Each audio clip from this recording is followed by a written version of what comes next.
गांव की सड़क।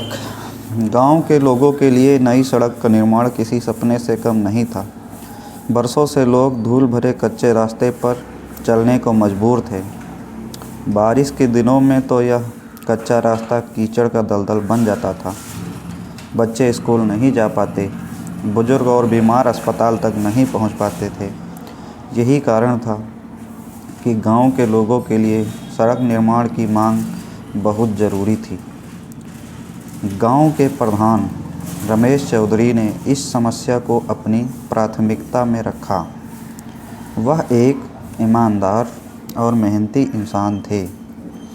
उन्होंने सरकारी दफ्तरों के चक्कर काटे, योजनाओं की जानकारी जुटाई और अंततः गांव के लिए सड़क का निर्माण का प्रस्ताव पास करवाने में सफल रहे। यह खबर सुनकर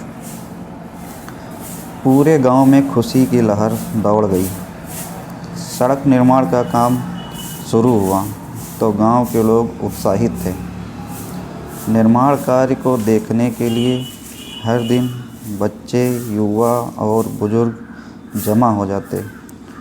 हर कोई इस बात को लेकर खुश था कि अब उनकी ज़िंदगी में बदलाव आएगा।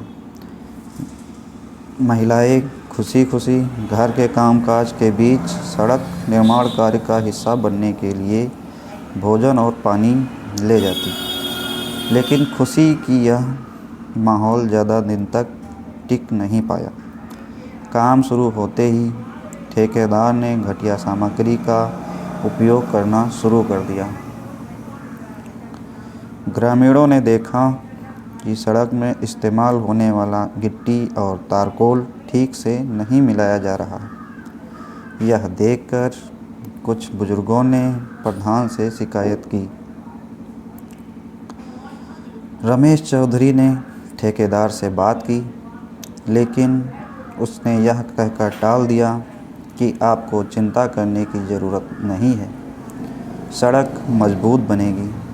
कुछ दिन बाद जब बारिश हुई तो हाल ही में बनी सड़क जगह जगह से धंसने लगी।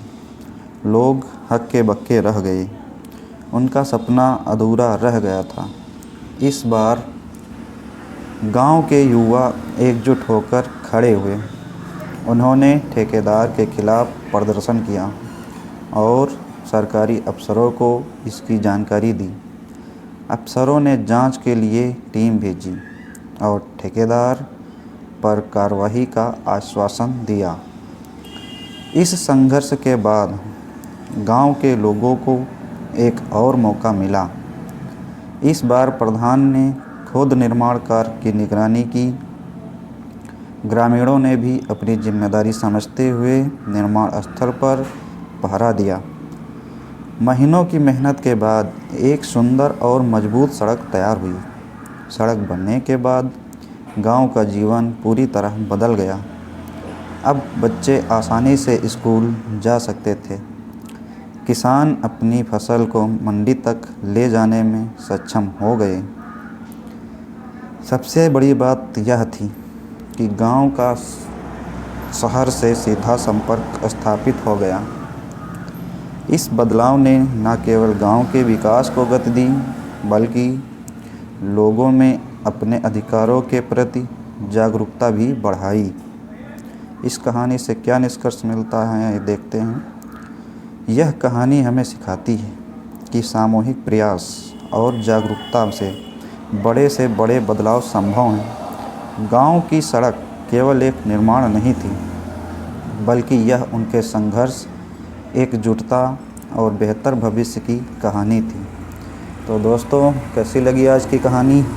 उम्मीद करता हूँ कहानी आप लोगों को पसंद आई होगी। कहानी पसंद आई है तो चैनल को सब्सक्राइब करना ना भूलें। मिलते हैं फिर अगली कहानी में। तब तक के लिए नमस्कार।